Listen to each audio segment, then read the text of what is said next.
When we say motivation, we are usually talking about willpower, about something that puts us on track to taking action. But motivation comes from taking action. It comes after we see things moving forward. You do something, the result lights us up, it gets us excited, and we get motivated to do more. And what helps us show up consistently through all the ups and downs and roadblocks are habits.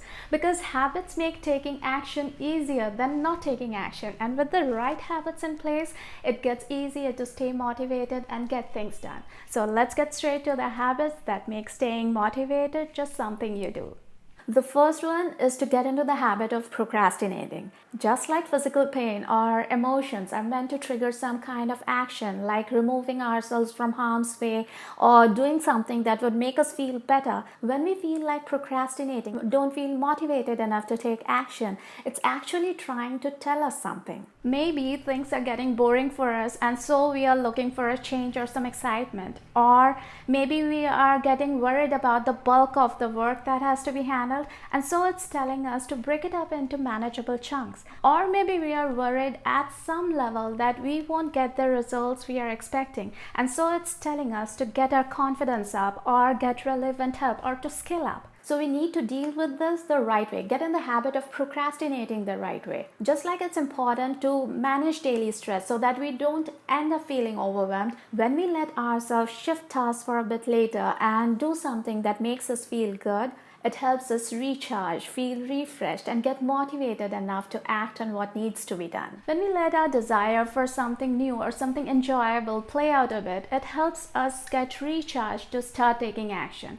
Think of it as a mini vacation before getting back to our duties and responsibilities. If, by the way, I haven't introduced myself, I'm Nandyz, and if like me, you too would like to have a bigger say in how things look in your life, then this channel is for you. Habit number 2 is something that helps us initiate action. It's the habit of asking why. Like, what would it mean for us to get it done? Why are we doing this? Say someone doesn't like their current job, so why are they still doing it? Maybe because it's allowing them to save up enough so that they can start traveling the world, or it's sustaining them till the time they can get the training that will land them their dream job, or it could be a number of things that make showing up for the job preferable to not doing it. We need to get into the habit of drilling down the why till it connects to something close to our heart, speaks to us at a deeper level.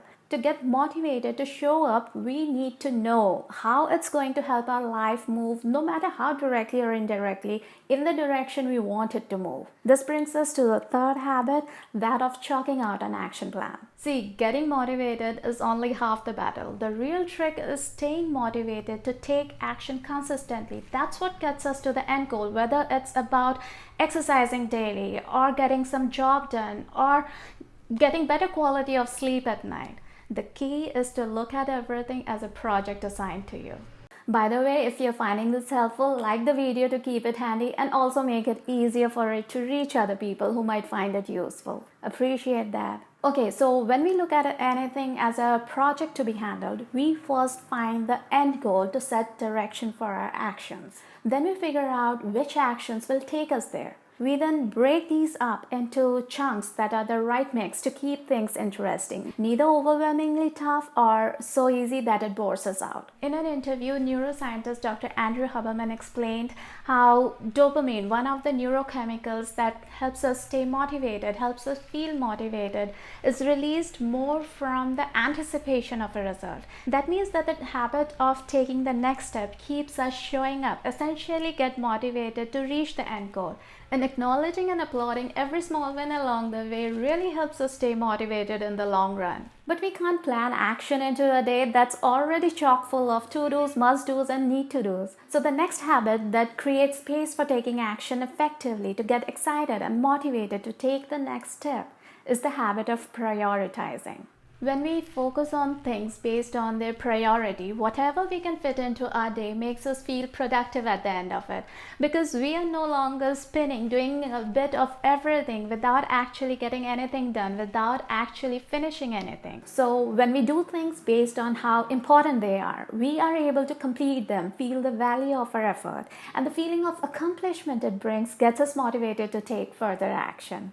And what helps limit the things that we commit to, that we agree to spend our energy on, is saying yes intentionally, saying no to the things that are going to divert us from our priorities. Essentially building healthy personal boundaries, because it's something that uncomplicates our life and helps us stay motivated for the right things in life. I'll link the video over here if you would like to know how to build healthy personal boundaries. You take care, and I'll see you soon.